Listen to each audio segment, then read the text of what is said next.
¿Y qué dirías, y esto nos puede hacer reflexionar sobre cuáles son los ingredientes necesarios para el éxito, o sea, como para llegar a poder vivir de eso o hacerte rico? O sea, porque imagino que tú te habrás sobreanalizado a ti mismo, decir, joder, ¿por qué no lo he terminado de conseguir? ¿Qué dirías que fueron los engranajes que no terminaron de girar, que a lo mejor otros sí tuvieron? Pues yo creo que artísticamente no hubo mucha diferencia, como te digo, con grupos como Nach, SFDK, Falsa Alarma, Hablando en Plata, etcétera.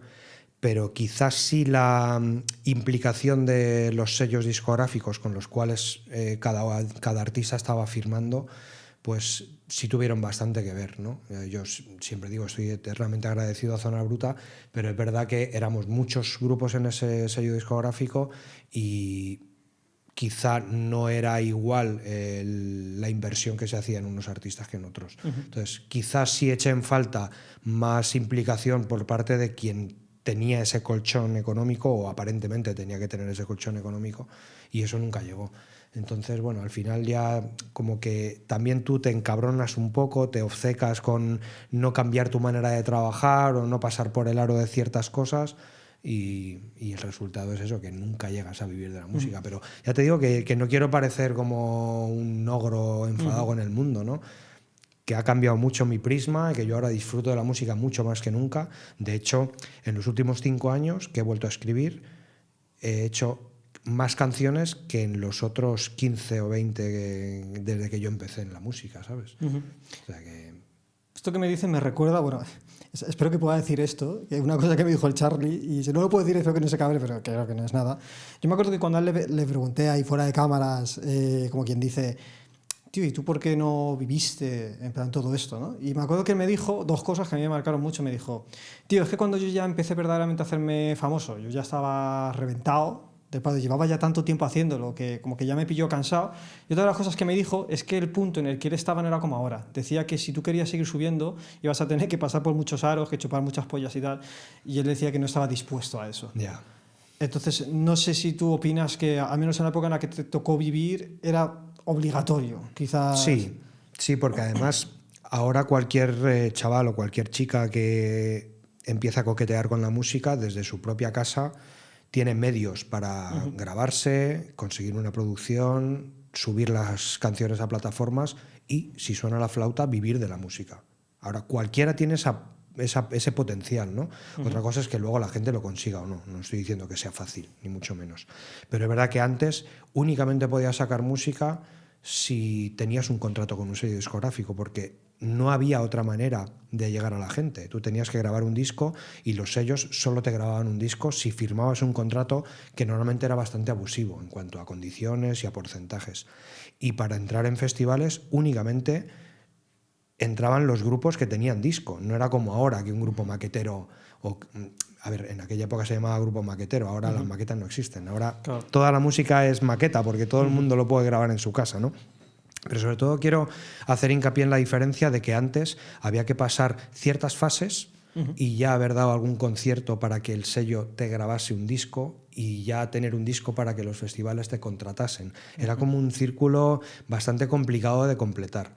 Ahora hay gente que se hace millonaria y no da un concierto en su vida. Eso es así. Claro. Entonces, es verdad que antes los requisitos eran muchísimo más complicados, lo que no quiere decir que ahora sea fácil vivir de la música, ni mucho menos.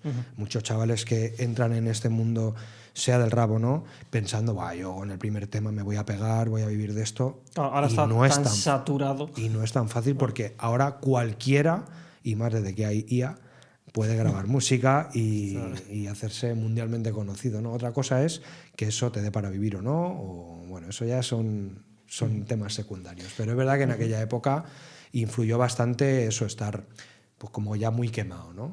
Del mundillo discográfico realmente, más que de la música en sí, era como de los estamentos, ¿no? De lo que había que hacer para poder estar en ese primer orden y estar en cartelera. Y los que tenían estos medios de difusión, estos primeros sellos, que la gente que tenía pasta que pudo invertir en todo eso, porque claro, imagino que no cualquiera podía crearse su propio sello. No. Y es lo que hacía que el escenario fuera un poco injusto y dependiera tanto de este chupapolleo, porque al final quien tenía los medios de difusión. Efectivamente. Entonces, los que los tenían, que era gente que habían hecho dinero o que tenían dinero para poder invertir en esto, imagino. A ver, en concreto Zona Bruta no tenía un presupuesto enorme, pero sí, al ser el primer sello discográfico específico de hip hop, era como un referente en el que muchos artistas queríamos terminar sacando nuestros discos.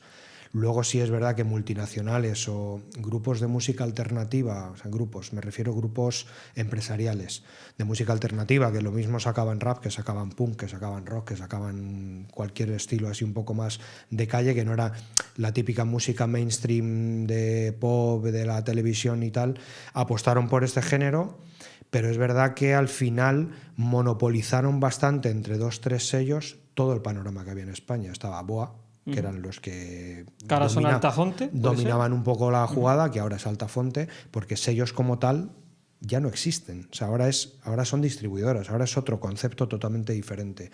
Ahora el sello como tal es el propio artista, que gestiona 100% su producto, lo vende ya terminado a la distribuidora para que la distribuidora se lo mueva únicamente. Y ahora, igual que está Altafonte, que era la antigua BOA, pues está One RPM, está CD Baby, hay un montón de DistroKid, que son distribuidoras digitales a través de las cuales el artista directamente puede firmar y que le muevan su música, pero el control creativo, discográfico, el producto definitivo, lo tiene controlado por 100% el artista. Antes no era así.